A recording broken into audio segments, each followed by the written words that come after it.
সমাজ জীবনের দক্ষতা আমাদের কেড়ে নিচ্ছে। কিভাবে কেড়ে নিচ্ছে? আমরা যখন দেখি, যখন আমার এই পরিবার একসাথে থাকে, তখন এক একজন এক একভাবে মোবাইলে আসক্ত হয়ে পড়ে থাকে। কেউ বাবার খবর নিচ্ছে না, কেউ মায়ের খবর নিচ্ছে না। এইভাবে সময়টা তারা যে বন্ধন সম্পর্ক এটার মধ্যে ছিন্ন করে সময়টা মোবাইল ফোনের মাধ্যমে, ইন্টারনেট প্রযুক্তির মাধ্যমে অতিরিক্ত সময়টা ওখানে ব্যবহার করছে।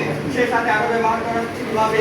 ফেসবুক, আপনারা বলছেন যে ক্লিনজিং এসে, অথচ আমরা যদি দেখি একটি অ্যাপস তৈরি করে বাইরের কান্ট্রি অনেক টাকা আত্মসাৎ করছে, আমাদের ক্লিনজিং কোর্স নামে অনেক টাকা আত্মসাৎ অনলাইনের মাধ্যমে আত্মসাৎ করে নিঃস্ব হয়ে যাচ্ছে। এমনকি বর্তমানে ফেসবুক সহ বিভিন্ন সোশ্যাল মিডিয়ার মাধ্যমে আমাদেরকে এমনভাবে প্রমোট করছে যে এই জুয়া, এটা এমনভাবে প্রমোট করছে যে এখন আমরা দিশাহারা। আমাদের অনেক যুবক বর্তমানে এমন ঋণগ্রস্ত হয়ে গেছে, পরিবার সমাজ তত্ত্ব এমনভাবে দিশাগ্রস্ত হয়ে গেছে যে সমাজ জীবনে এটা অত্যন্ত ঝুঁকিপূর্ণ একটি কাজ হয়ে গেল।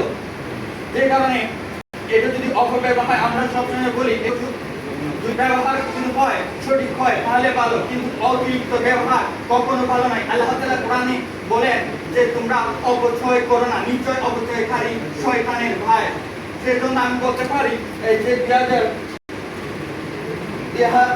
আমাদের পুরো বিশ্বের মধ্যে মোবাইল ফোন ইউজকারী 7 কোটি, কিন্তু এর সিম ব্যবহারকারী 14 কোটি, আরো বেশি। কিন্তু এটা হয় কি কারণে? একটা সিম একজনে নিয়ে এক দুর্নীতি, বিভিন্ন ধরনের খারাপ কাজে লিপ্ত হয়ে বসে আছে। এছাড়া রয়েছে সম্পর্কের খবর রাখে না, পরিবারের অর্থনৈতিক আত্মীয় স্বজনের বন্ধন ছিন্ন করতেছে। ধৈর্য, একটা টিকটক ভিডিওর মধ্যে যখন একটি 30 সেকেন্ডের ভিডিও, 40 সেকেন্ডের ভিডিও দেখে একটির পরে একটি দেখতে থাকে, খবর থাকে না কখন নামাজ হচ্ছে, কখন আজান হচ্ছে, কখন কি হবে, কোনো কিছুর খবর থাকে না। আচ্ছা, এটা কি সময়ের অপচয় হচ্ছে না বা দক্ষতার নষ্ট হচ্ছে না? যে সমাজ জীবনে এরপরে জিপিএস ছাড়া আমরা বিভিন্ন জায়গায় গেলে, আচ্ছা আমাকে বলেন যে জিপিএস ব্যবহার করা ছাড়া ঢাকা শহরে কি ঘোরা সম্ভব? কিন্তু ঘোরা সম্ভব না। একদম ব্যবহার করে তার ঠিকানা পৌঁছেছে, কিন্তু তার দক্ষতা, তার যে সাধারণ জ্ঞানে আমরা যদি আগেরকার মানুষের ধরি, তার অনেক কিছু মনে থাকে, অনেক ঘটনা মনে থাকে, কিন্তু অনেক জায়গায় আমরা চিনি না, কিন্তু ওনারা চিনে। বর্তমানে তরুণ সমাজ থেকে সেই দক্ষতা কেড়ে নেওয়া হচ্ছে অনলাইন প্রযুক্তির অতিরিক্ত ব্যবহারের ফলে।